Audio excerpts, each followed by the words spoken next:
Welcome to the 7 Pillar Podcast with Nick Ahmed and Mike Ahmed. We are brothers and former pro athletes who are now on mission to help athletes and coaches grow their mindset, expand their leadership, and elevate their performance. Do not conform to the pattern of this world, but be transformed by the renewing of your mind. The truth is that transforming your life begins with transforming your mind. This podcast is built for athletes, coaches, competitors, and leaders who refuse to settle for average, who are ready to live with purpose, build a legacy, and defy the odds. Here, we talk about what it actually takes to live and perform on a higher plane, building your foundation on God and His truth, developing elite standards and eternal perspectives, and becoming fearless in the face of adversity. Because no one hands you a life worth living. You have to build it yourself. And it starts right now. Welcome back to the 7 Pillar Podcast. Today we've got episode number 6. We've been breaking down the 5 keys to an elite mindset, and today we'll be on the 5th key, which is present. Okay, Mike, so before we dive in, I want to kind of just go through a little question here. As a performance coach, as someone who's coached professionally, and someone who's coached collegiate, high school, and youth athletes, what do you see? What are you seeing? What are the trends? What are the biggest mental pitfalls or mindset issues that you're seeing nowadays with today's athletes? Yeah, we've been going off air about these things, and we thought it was relevant to touch on this today. The 3 biggest things that I see as a performance coach, a baseball coach, number 1 is confidence, right? That's honestly, I think that was true from when we were growing up to now. I think that's going to be true from here on going forward. But confidence is a huge one. Guys lacking confidence in the batter's box, on defense, as pitchers, over the long-term course of where they see their life and their career going. They're just like, they're not sure. They don't really know how to dive in. They don't really believe in themselves how they should. And I think the biggest thing that's missing is, and the way that I like to phrase it is, just having that sense of like almost irrational self-belief. Right? You have to be honestly a little bit crazy. You have to believe in yourself more than anyone else believes in you. Yeah. Right? And if you don't, right, that's not going to take you as far as you can go. That's not gonna force you to commit to challenges that might be difficult in the moment, and you wouldn't attack them otherwise if you didn't think you could get them done. So if we don't have this irrational self-belief, we're not going to have the confidence that we need to tackle challenges in the present moment over the long run. And, this quote from Kobe Bryant is one of my favorite things. I share it with almost everybody that I talk to in the performance aspect, in the performance realm, is, if you see me in a fight with the bear, pray for the bear. I absolutely love that. And that speaks directly to that irrational self-belief, because nobody thinks you're going to win a fight with a bear, right? Like, you're just not going to win that fight. But his mindset is, going into that fight, he's going to win. Right? And that's what allows him to actually take on the challenge of something that is super formidable, super difficult. And again, we might not always win these battles, but guess what? If you're going to attack these things, if you're going to fight the bear consistently, you're going to end up winning some of these battles. And even if you lose more than you win, down the road, you're going to be an incredibly different type of person that can take on almost anything life throws at them. So again, the confidence is a huge one. It's true when we were growing up. It's true right now. And I honestly think it's going to be true moving forward for people too. Yeah, I love that. I love the confidence. I love that quote. I'm going to steal that and use that one a lot. Yeah, it's fantastic. It's fantastic. The second piece here is burnout.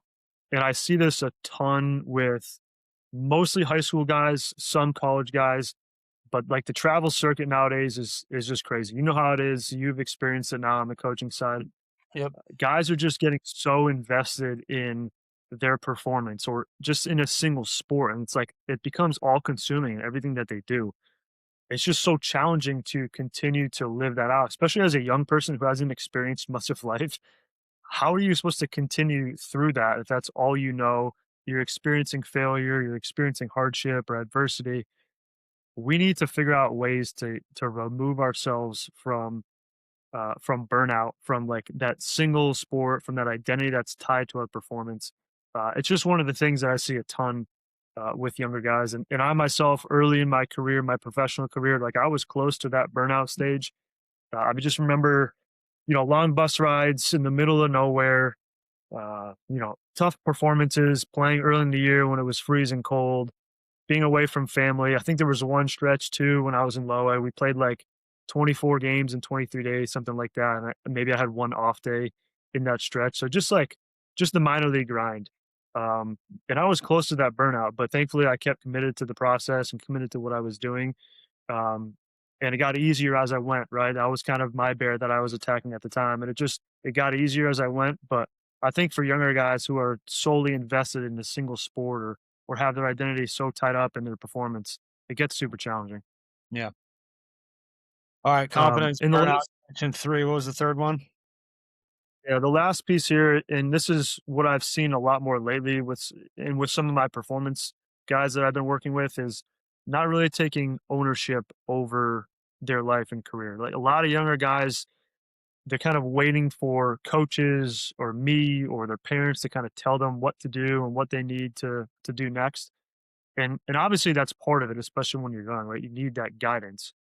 But you also need to be super proactive. One of our keys to an elite mindset, you need to be super proactive and take ownership over your own development. Right? We talk about this, becoming your own best coach, right? Yeah. Don't wait for other people to tell you what to do.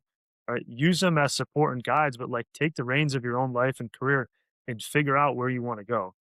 Again, this is not doing it on your own, but this is you saying, hey, I'm going to be proactive and figure out what I need to do, the support I need to get me where I want to go. And so, just being able to take ownership over the little things, your sport, your school, your nutrition, all the 7 pillars, that's something that I need to see, or I wish to see younger guys do a little bit better. So those 3 things, right? Confidence, burnout, and then being able to take ownership over your life and career. Yeah, I love that. So obviously here, this podcast is designed to help you, an athlete, a coach, a leader, even a parent, a business owner, to take ownership over your life, to not have burnout, to show up every day with energy, with passion, with purpose, and then have confidence to believe in yourself. So we'll continue to dive deep into these topics, but today we're going to keep on the 5 keys to an elite mindset. Again, guys, touching on Matthew chapter 7, we're existing to help you build a better foundation for your life, a better foundation for your sport, a better foundation. Just go out and compete each and every day and be the best version of yourself to reach and sustain your potential. And the best way we found to do that is building your life on Christ and who he says you are. So his words, guys, Matthew chapter 7, starting in verse 24. Anyone who listens to my teaching and follows it is wise, like a person who builds a house on solid rock. Though the rain comes in torrents and the floodwaters rise and the winds beat against that house, it won't collapse because it is built on bedrock. But anyone who hears my teaching and doesn't obey it is foolish, like a person who builds a house on sand. And when the rains and floods come and the winds beat against that house, it will collapse with a mighty crash. So I've been there. I've been through the winds and the waves and the storms, just like you have, Mike, just like all of Yeah. our listeners have. We all go through the winds and waves. We want to help you build a firm foundation on something solid that's going to last when the winds and waves of life come. So diving back into episode 4, guys, we talked about the 4 P's to becoming more persistent, right? Persistence was the 4th key. We want to help you guys develop more persistence in your life, to be able to push and navigate through adversity, to overcome obstacles. And we talked about those 4 P's, what those were power, perspective, patience, and process. And as we wrapped up, we want to wrap up each and every episode with a challenge, something practical for you guys to take away, not just to listen to it and hear the podcast, but to be an actual doer of it, to put it into practice in your own life. So we challenge all of you guys. We challenge you to pick which one. Which one of those 4 P's did you need to work on? If you haven't listened to that episode, we highly encourage you, go back and listen to that one. But power, perspective, patience, and process. Which one of those 4 do you need to work on, and figuring out how specifically you can grow in that area. So Mike, you want to take us into number 5 today, being present? Quick break from today's episode. So here's the truth. We've done the research, and only 5.1% of elite athletes and coaches are actually training their mind on a daily basis. That is exactly why we built our 7-pillar mindset training app. To join our 7-pillar community and start training your mind, leadership, and performance today, subscribe to our one-of-a-kind training app at app.7pillar.co/memberships. You'll be joining athletes, coaches, and leaders seeking to become the best versions of themselves both on and off the field. For 10% off your first year, use code PODCAST10 at checkout. All right, now back to today's episode. Yeah, this is one of my. I've been really looking forward the last couple of days to diving in. I mean, we got so much really good content for you guys, perspective shifters. Um, the fifth key here is present. But before that, let's do a quick recap again on the 5 keys to an elite mindset. It's aware, anchored, proactive, persistent, and today, obviously, we're going to dive into present. Why is this important? Why are we going through all this? Well, we in order for us to grow, right, we need to make sure that our operating system is where it should be and functioning correctly. Right? If we want better results, if we want to change the results, we're going to have to figure out how to change the operating system. And so these 5 keys are a really good operating system for you guys and for everyone to really transform yourself on a personal level, and to really like just develop intentional living, intentional operating system. Over the long run, if you guys do this, if you guys buy into the 5 keys, you're just going to consistently perform at a high level. Okay. It doesn't mean you're going to always get the results that you want, but your growth is going to be much more linear or even exponential if you're doing these 5 keys, if you're buying into these things, than it would be otherwise. Um, so again, 5 keys to a mindset: aware, anchored, proactive, persistent, and present. We want to make sure that we're putting enough energy and time into developing all of these 5 characteristics. And today, we're going to get into more of what it means to be present and really, really break that down at a high level. Yeah. So, Mike, how would you break that down? How would you explain what it means to be present? I mean, and the biggest thing for me is the biggest thing that comes up is the word gratitude. Mm. Right? If we are not grateful for what we have right now, what we've experienced, it's going to be very hard for us to live in and to enjoy the present moment. And the words that I like to tie into that too is, if we're living in gratitude, if we're performing with gratitude, we're going to have much higher levels of peace and joy in our life. And that makes everything much more enjoyable, obviously. Yeah. It really comes down to like, what are we looking for? What are we searching for? Are we looking for opportunities? Are we hunting for opportunities, like you said in one of the last podcasts, Nick? Yep. Or are we looking for excuses and why things didn't go our way and, blaming other people? Are we looking for joy in every circumstance, or are we being cynical about the world around us and our career and the trajectory that we're on? So like, we have a choice to say what we're looking for. I think that just really ties into how we live and how we operate in the present moment, right? Yeah, that's good. Yeah, for me, I just would build off of that. And I would say time orientation is what comes up for me. And what I mean by that is being present is just the present moment, right? And it's easier to just get our mindset so focused on the past and get stuck in what happened yesterday, how last game, last at bat, last season went, and get frustrated and stuck in that place. Or we can get too hyper focused on the future, right? There's important to spend time in each one, looking back and reflecting and planning for the future. It's important to spend time in each area, but we can't get stuck in either one, right? We can't get stuck in the past and spend too much time there. We obviously can't change what happened. We need to learn from it, but then we need to move on to what's right in front of us.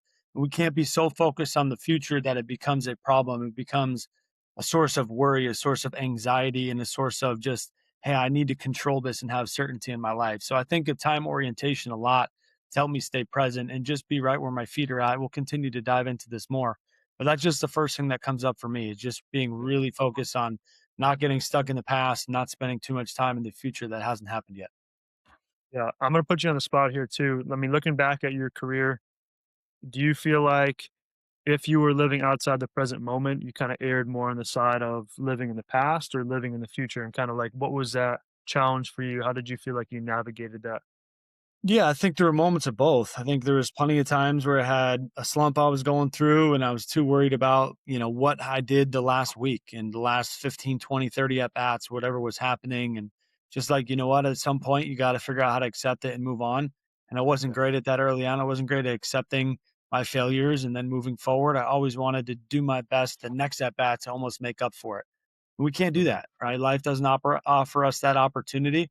We can't make up for what happened in the past. We just need to be faithful in the present moment. So there were moments I got stuck in the past too much. And there were moments I also worried too much about the future. Man, am I going to get sent down to the minor leagues? Am I going to get cut? What's going to happen about this? What does this person think about me? So all this worry and anxiety just started to swirl inside my mind. And once I started to come back to gratitude, and I'm going to touch on this story a little bit later, but just focusing on the present moment and developing intentional practices to make sure my time orientation was spent in the right place and that I was developing, like you're saying, good habits of gratitude all throughout the day. Yeah, that's awesome. I mean, I think the last piece here is when we are able to stay present, right? We can focus at on the task at hand, Mm, what's right in front yeah. of us, and that's the most important thing, right? We can't change the past. We're working to move forward into our future, but we can't do that if we're not locked in on what's right in front of us right now. So Yeah, I think that's exactly. yeah. All right. So to get there, right? If we're not there, if the listener isn't quite there yet, if they find themselves stuck too much in the past, worrying too much about the future, how would you take them from those two places and bring them back to the present moment? Okay, as with anything, and we began our series with aware, right? We're going to continue that theme right here. We first have to become aware of our default operating system. Okay, we have to become aware of our default operating system. But Oh, what the does that DOS. the, DOS. Mike's got all the his acronyms. Here we go. DOS. What's your default operating system? Yeah. So I get okay, what is an operating system, right? Like an operating system is something that determines how something functions. Mhm. So if we're not getting the functioning that we want, if we're not getting the results that we want, the key here is to change the operating system or influence the operating system, impact the operating system. Okay, so we have to work to create a new way of operating to get more of the results that we want. As we dive into this, I think it's important to kind of like pull out some of the negative or the ones that aren't very beneficial to how we can operate. And I've fallen into a lot of these, if not all of these at times. But for you guys listening, I want you to really think about these and be honest with yourself and try to pick out one, two, maybe three of them where you feel like you fall into that bucket or that category a little bit more. But the operating systems that we're talking about now, again, these are the negative ones. So we'll start with the first one here is we're operating out of excuses or victimhood. Okay, we're operating out of excuses or victimhood. So the big mistake here is you're always thinking, why me or why not me, depending on their circumstance. So it's like everything is happening to me, everything is negative, and that's where kind of the cynicism falls into place. But with this one, you're really just giving your power away, right? You're giving your agency away. And just like last time, last podcast, this is going to lend itself to you not being persistent through that adversity. So if you're always coming up with excuses or you see yourself as a victim, you're not going to sustain, you're not going to persevere through any type of adversity. Um, the next one here is, are you operating out of fear? The big one here is the question that you can ask yourself or that you're continuing to ask yourself is, what if? What if this happens? What if I strike out? What if I get sent down? And I think you mentioned some of those too when you're talking about thinking about the future. This is Yeah. very much future oriented. So the what ifs kind of paralyze us. They make it very hard for us to live in the present moment. Yeah. I want to add on that real quick. So, you obviously know my middle child, Cole, your nephew. He operates in what if sometimes. A lot of times it's not a fearful mindset. It's just what if this happens and what if this happens, and he's just curious and wants to grow and he's learning. And often what I try to do when he gets to that place is I just turn it back on him. I go, "Hey, bud, what if? What if that happens?" And he just stops and he thinks about it and be like, most times like, "Oh yeah, that would probably be okay." And he doesn't get as worried about it. And it's just, most of the time that doesn't actually even happen. But it just Yeah, turns it back on and be like, yeah, I'd be okay if that happened. And sometimes we think about the worst case scenario and, we'd still be standing. We'd still be okay. We'd still get up the next morning. God will put breath in our lungs. We'd have an opportunity to move forward. So the things that we're afraid of often aren't as bad as they seem. And even if yeah, they are, God will help us through them. The support system around us will help us through them. So and one more thing too here on the what if, I forget where I heard this, but recently, either in a book or a podcast, is the idea of doing a positive what if exercise. So instead of your what if going to a negative, what if you switched the what if and it was a positive what if? What mm, if I got hit my next step at? What if I made this team? What if, this relationship went how I wanted it to go? What if this business deal went exactly how I thought it would or even exceeded my expectations? So just reframing that to go instead of a negative what if or a fearful what if, just to turn it into a positive what if. Because faith and fear are very similar. Just one believes in something positive, one believes in something negative. That's good, bro. That's good. Flip the script right there. I love it. Yep. Next one here is if we're operating out of self doubt. We're operating out of self doubt. So we touched on this in the beginning of the episode here. This is the confidence pitfall. This is not having that irrational self belief in yourself. And I also want to say this too is, and when I say irrational self belief, this is not arrogance, right? You're not going out of your way to tell people that you know you can do it. This is just this calm feeling inside yourself that you know that you can do it, that you believe in your own abilities, and you don't have to broadcast it out to anybody else. So I do want to say that. But yeah, we don't want to, obviously, we don't want to operate out of self doubt. If we're doing that, that is going to pull us out of the present moment. It's going to take us, to that place of what if as well. And we're just going to dwell on things that aren't beneficial, that aren't positive for us. Um, Next one here, we don't want to operate out of comparison. Okay. We're always thinking maybe they're better than me or, I'll never have what they have. This is social media through and Yeah. through, right? I'll never have what they have. They're better than me. What's the point? We touched on this too a couple episodes ago. It's just kind of like, guys, we have to run our own race, right? We have to run our own race. We are not trying to live, or we shouldn't be trying to live someone else's story. They're not meant for your story, and you're not meant for their story. So we have to be confident and okay with the own story, with the story of our own lives. Does that make Yeah. sense? Exactly. That's good. This next one is probably one that I've struggled with the most, in the last probably 3, 4, 5 years, is operating out of hurry. Since having 3 children. Since having 3 children, everything speeds up on you since having 3 children. Before Yep. that, I remember you asking me too. Remember you asking me, I think, this was maybe a year after we had our first child, and, you know, everything's a little bit easier with 1. I'm like, "No, I'm not, I don't really feel hurried or rushed or anxious." But now we got 3, running our own business, being entrepreneurs, everything in life going on. So this is definitely definitely one that I've operated out of the last few years for sure. Yep. Um, it's like we're worried and we're anxious about the things again in the future, all the things that we have to get to, and that clearly is going to take our sights off of the task that we have in front of us right now. It's forcing us to think about everything we have to do instead of the one thing that we are tasked with right now. Yep. Again, this is something that I struggle with. I know it's a difficult thing when you have a lot on your plate, but the more that you can buy into being present in the moment and just focusing on what's in front of you, the less this is going to bother you. It's going to start to become a little bit more like noise. Yeah, I can Okay. relate there a lot. Slowing down, being intentional with what you have in front of you, not multitasking. People think that they can multitask, but our brains are only really able to focus on one thing and do one thing really well. So just Mhm. learning to eliminate the noise and the distractions, which we'll get into later, but just eliminating things that are going to cause you to do too much and just learning how to have that unhurried, non anxious presence. Yep. All right. We got 3 of these left here. 3 ways that we don't want to operate, that we'd have to shift our operating system away from. Okay. The last 3 here is we're operating out of entitlement or pride. It is simply thinking that we deserve things that we didn't earn. Okay. Next one here is operating out of outcomes. Everything is good when you play good, and everything is bad when you play bad. I've been there, you've been there. We know a bunch of people who are there, probably more than they should be. But this is certainly an operating system that we want to move out of. Okay, last one here is operating out of the past. Operating out of the past. We want to make sure that we are not reliving past successes or failures. That is going to rob you of the present moment, and it's going to block us from moving forward. So before we move on, I mean a quick story here from my past is the last couple years of my playing career. I was super focused and hyper fixated on trying to get the swing back that I had when I was, a couple years younger.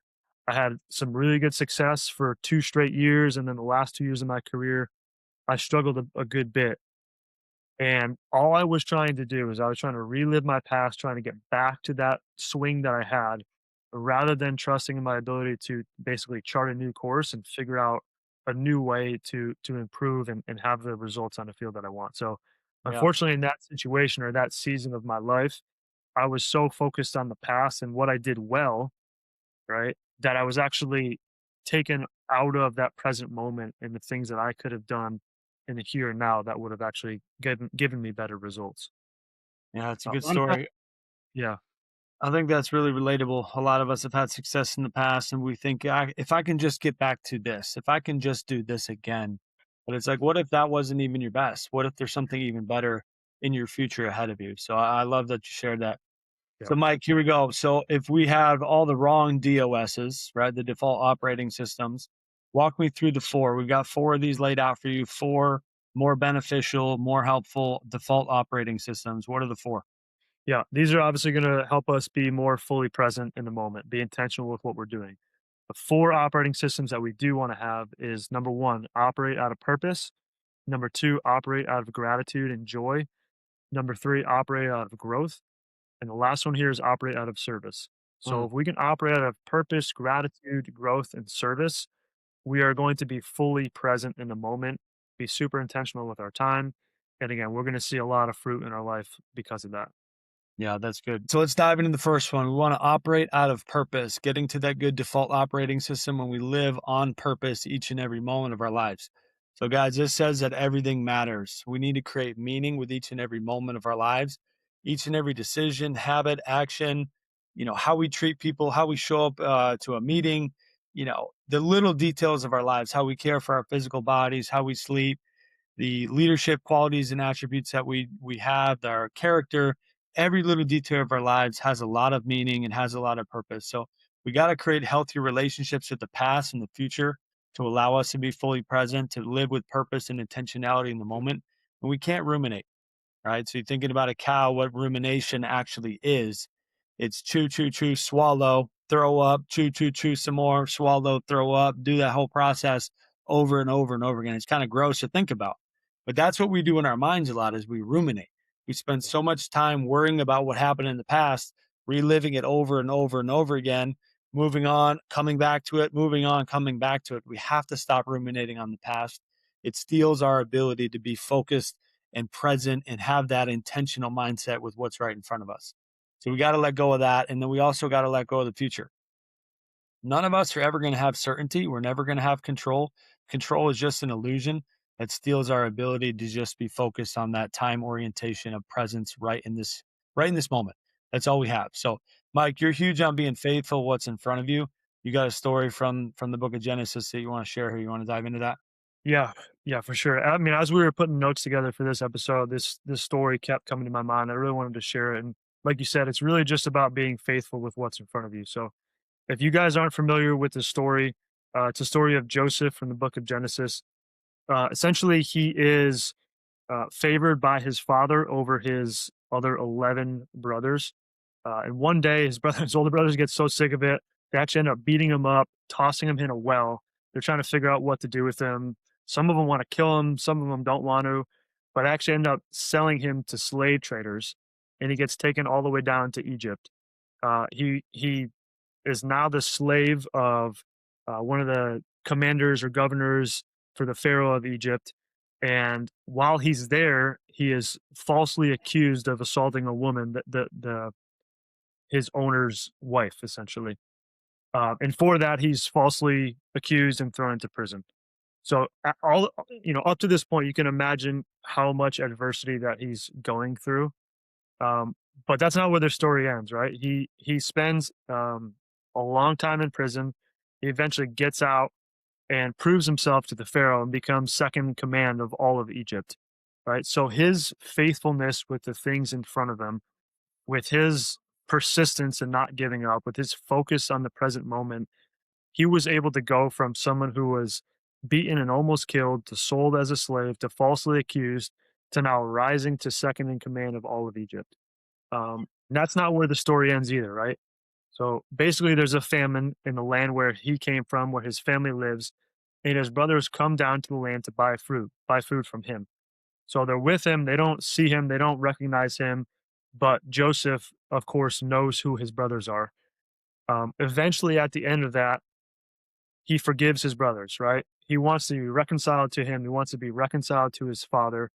And again, through that adversity, he had every right to punish them or to condemn them for what they did. But he was so focused on what he could do right now and how he could make the present moment better that he didn't let that dictate what he was going to do and the decisions that he made. Right. So again, with all of that, and like I don't know if you wanted to add anything to that there. No, that's good, man. That's such a powerful story. It's such an incredible way to look at things. We're going to have things negative happen to us at all times.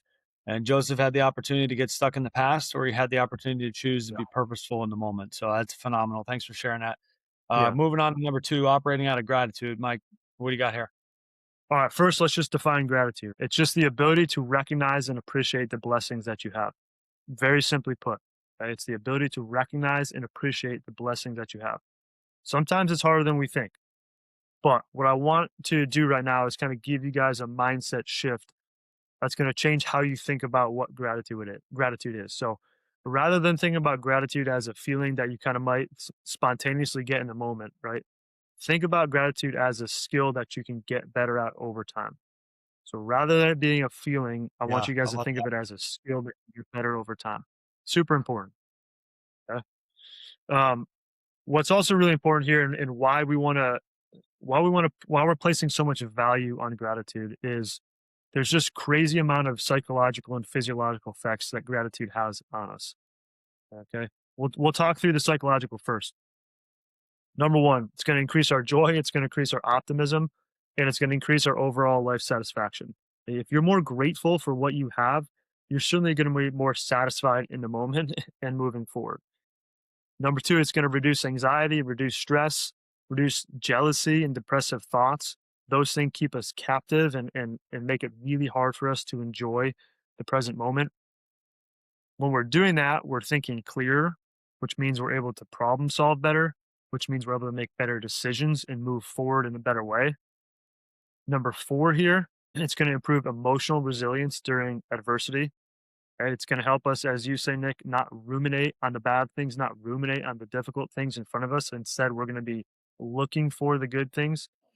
And number five here, which is really important, it's going to improve relationships. So I want you guys to think about the times that you've been around people who are ungrateful or constantly complaining. Like, what effect does that have you?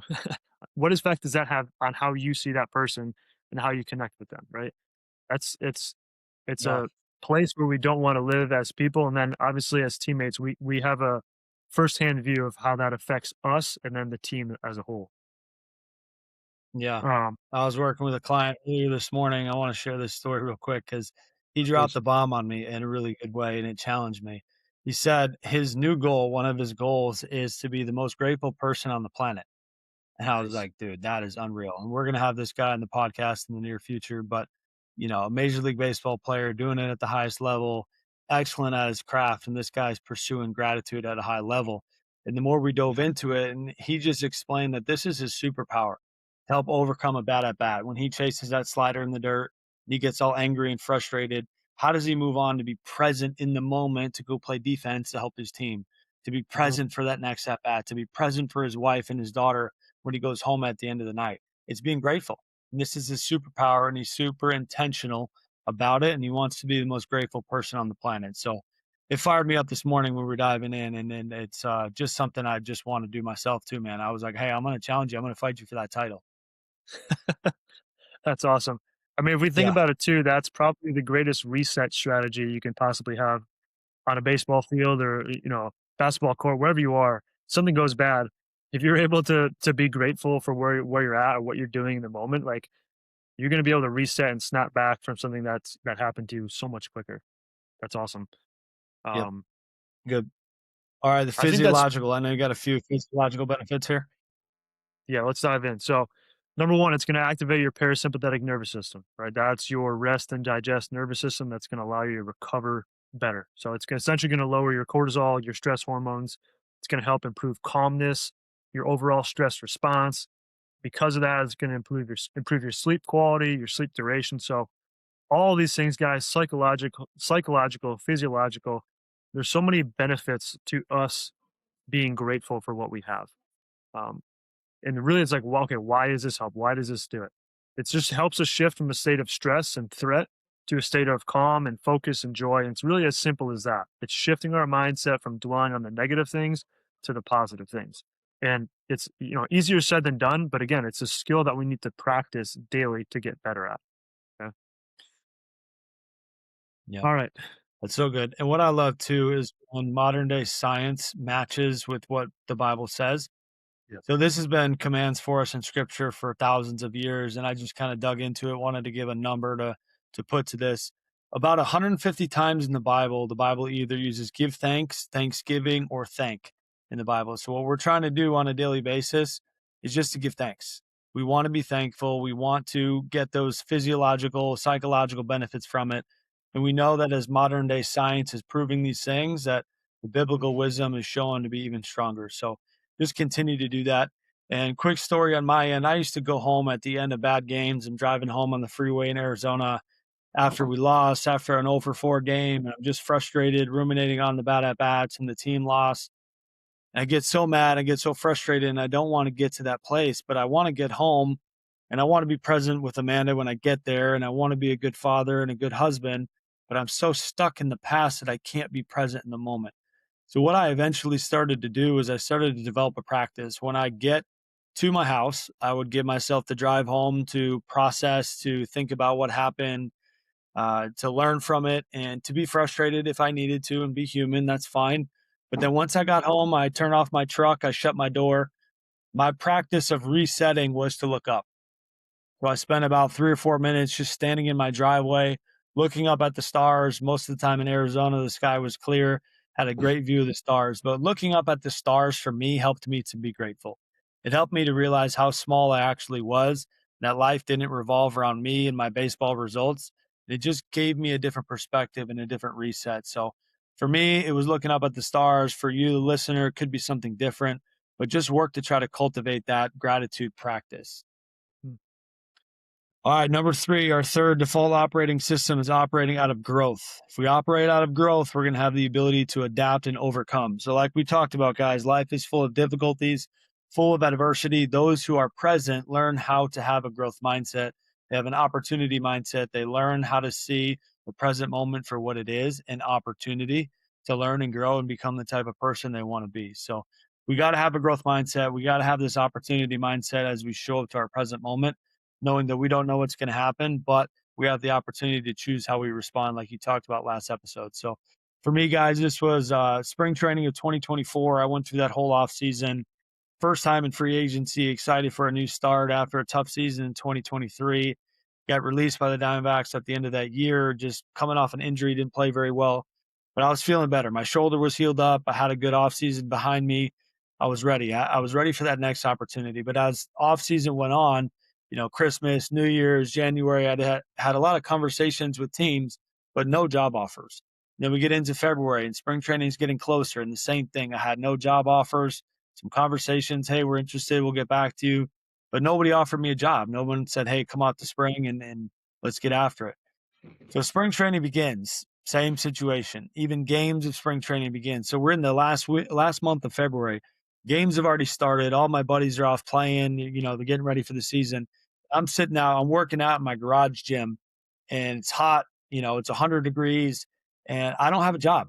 And I finished the workout, and I remember it like it was yesterday. I was so frustrated, and I just kind of slumped down on the ground, had my cold tub just leaning up against the back of it. I just sat there on the floor for like 10 minutes, and I just kind of cried out to God in frustration. And I just said, God, I'm angry. I'm frustrated. I was just real and honest. I don't like where I'm at. I don't like this situation. I have a lot of good baseball ahead of me, and I just don't know what to do. I'm mad. I'm angry. Like, provide me an opportunity. Here we go. And all I could hear in the back of my mind was just this word opportunity kind of whispered in my conscience. And I didn't really know what it meant. And I knew it was God speaking to me at that moment because I was praying, but then I also didn't understand this word that kept coming into my mind. And it just was over and over and over again, opportunity, opportunity.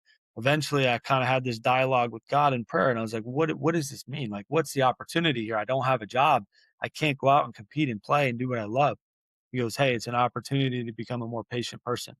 Mm. And ironically, or not ironically, I'd been praying for more patience before that. And God just dropped me an opportunity to become more patient. So what that did for me is that word became my word of the year in 2024. I choose a word with all the clients I work with. It's a really powerful exercise. We attach it to a statement or affirmation for the year. We pair it with the Bible verse for the year, and it becomes this anchor for people to come back to. So what I did there was I made that word my word for the year. And all throughout 2024, and I still do it now to this day, I try to hunt or look for opportunities in every situation.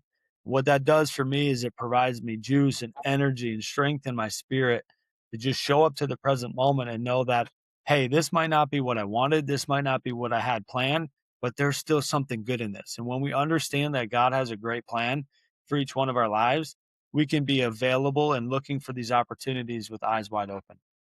Dude, that's so powerful. I mean, it goes back to like, what are we looking for? Right? What are we looking for? Are we looking for opportunities? Are we looking for ways to get better? Are we looking for the good things that are going to bring us joy and peace and, the things that are going to make us better people in the long run? Or we have the choice to dwell on the things that are difficult. Um, I think easier said than done with all of this. But if we're starting to become aware of our thought patterns and where our mind goes when we're not in the place that we want to be, I just think that's a really good reset, right? Look for that opportunity. Be a hunter of that opportunity. Be a hunter for ways that you can just improve yourself as a human being, and then let the opportunities come wherever they like. Let the doors open wherever they may. Right? That's so cool, dude. Yeah. Yeah. I think a quote that comes up a lot is the grass is greener on the other side. Yeah, And I strongly disagree with that quote. I think it's a false quote. I think a better way to say that is grass is only greener where you choose to water it consistently. So again, the grass is only greener where you choose to water it consistently. So wherever we put our focus, wherever we look for those opportunities, that's where we're going to have that green, lush grass and have an opportunity to have, a great present moment and a great future. So just what comes up for me again here too is like thinking about collegiate athletics, a transfer portal issue. People are always thinking that the grass is greener on the other side. They show up to a school, they have a bad season, they don't love the coach, things don't go how they wanted to them, and boom, I'm in the transfer portal.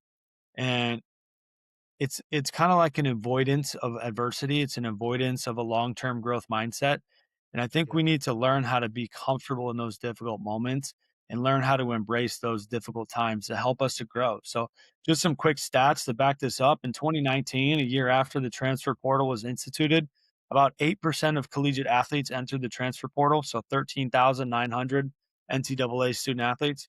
By 2025, it had more than doubled. It was up to 16%. 25,000 NCAA athletes transferred or entered the transfer portal. So we're at 16%. That's crazy. Okay. That's really, really crazy. So mental health has a lot to do with this, guys, as well. People are just discontent. They don't know how to be grateful for where they're at. They don't know how to push through adversity. They don't know how to have this growth and opportunity mindset. So when stuff gets hard, they just punt. They just quit. They're like, I'm done. I'm out. I'm going to go somewhere new. They think the grass is greener on the other side. But what they yeah. really need to do is stay there. They need to water it. There's certain situations where, yeah, you probably should transfer it if something crazy or traumatic happens. But more times than not, people need to stay put. They need to water the grass where they're at, and they'll get to a place where, their future looks a lot brighter. Yeah. That's great, bro. Let's move on here to number four, right? The fourth default operating system that we want to operate out of. Okay. So we want to operate here out of service as well. Simply put, again, we're gonna try to be living other focused. If we're living focused on other people, we're simply gonna have more joy. Okay. There's something bigger than you. As athletes, especially Yeah. when the lights on us, we're hitting, we're pitching, like we feel like a lot of the times that, this is all about us. We're worried about our stats, we're worried about our performance and our journey and where we're going. But the reality is life is not about you. Life is not about your performance, right? That's a tough pill to swallow. That doesn't negate the fact that we're working for something and we're working on something, but life is so much bigger than your output on the sports field or your output as an athlete. And we have to keep that in mind. Um, Again, when we take the attention off us, our problems, our stats, our performance, and we turn our focus outward, we're gonna play with so much more peace and joy and energy. For me, like this is so true for me, and talking about like the later days of my career, it's funny. I actually got like a huge boost of energy when I would show up to the clubhouse on some days and I saw that my name wasn't in the lineup. Obviously, I wanted to play, but Was I not in the lineup? was not in the lineup. I was Okay. able to accept the fact that I wasn't playing and redirect my energy out toward my teammates in service of them. And that, Oh, like, that's good. I wasn't expecting that boost of energy, right? Like, I wanted to play, I wanted to be in there. This was my career, and if I wasn't playing, I wasn't going to advance. It was going to be end of the road. But I got to the point at the end of my career, and this was really great for me. Again, like, I got to that point where I was able to redirect my focus toward other people and not dwell on, oh man, what is going to happen next? I'm not going to play. If I'm not playing, I'm not going to advance. My career is going to be over. And I said, hey, like, my feet are here right now. What can I do to add value to my team, to encourage them? And, you know, the biggest motivator there for me was my faith and pouring out to other guys and being a mentor for them in the last couple of years of my career. Uh, but I was looking to provide value in other ways than just me being in the box score, me being in the lineup. Um, what is cool about that too is because I carried myself in that way, and I wasn't thinking about this down the road, but because I was carried myself in that way, this actually led to me having a coaching opportunity when my playing career was over. Right? It spoke to my character and how I was trying to relate with guys and the relationships I was trying to build and doing things the right way and not putting the focus on myself. It actually got me a call to say, hey, do you want to interview for this job? Do you want to come out and coach for us? And that led into my first coaching job in professional baseball. So even though Oh, I wasn't doing it yeah. with that intent, right? Like I said before, it opened that door for me down the road. And I think again, when you take that focus on yourself and you're worried about serving other people and giving to other people, you're making a bigger impact than you realize. And I think in some ways it will it will come back to you, right? Yeah, that's powerful. What a powerful story. Just knowing that, hey, you showed up, you provided value for other people, not necessarily for yourself, right? For the goodness of other people. And look what happened. It turned into a job opportunity. So I love these four. I love the fact that we can change our default operating system. We have the agency, guys. We have the opportunity to choose how we show up each and every day, to choose how we show up each moment, to choose our attitude, to choose our mindset in each moment. So in order to do that, guys, we have to be present. We have to slow down. We have to stop rushing. We have to eliminate these distractions and learn to hunt for the blessings and things all around us, developing that grateful mindset. So, to wrap up, guys, we want to make sure that at the end of every episode, we make sure things are practical, things are actionable, that you guys don't just listen to what we're saying, but you take action, you do something about it.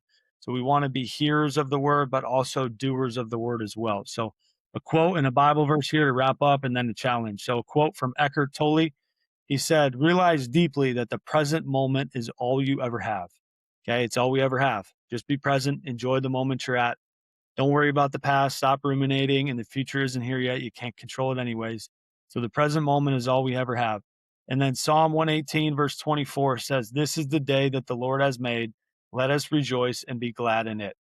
Again, this is the day that the Lord has made. Let us rejoice and be glad in it. He didn't make yesterday again. He didn't make tomorrow yet. It sounds kind of obvious and corny, but like, hey, he made today, right? Enjoy today. Enjoy the moment. Be grateful for what you have.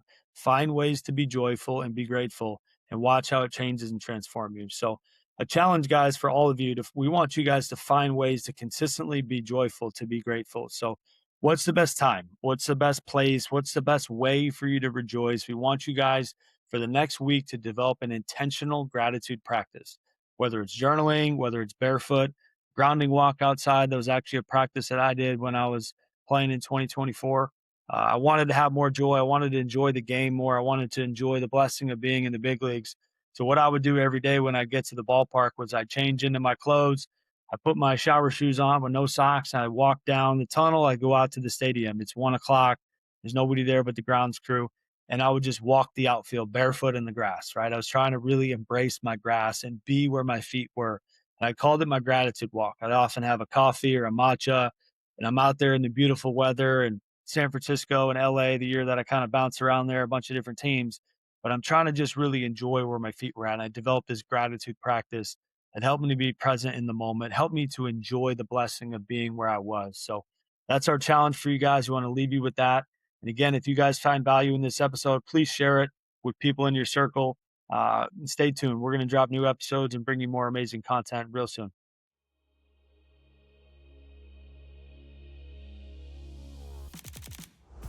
Thank you for tuning in with us today. If this episode brought you value, please share it with someone in your circle who needs to hear this message. Be sure to follow the show so you never miss an episode, and don't forget to leave a rating and review. Every share, follow, and review helps us reach more people and make a greater impact. Because at the end of the day, this is about more than content. It's about growth, purpose, and stepping fully into who you were created to be.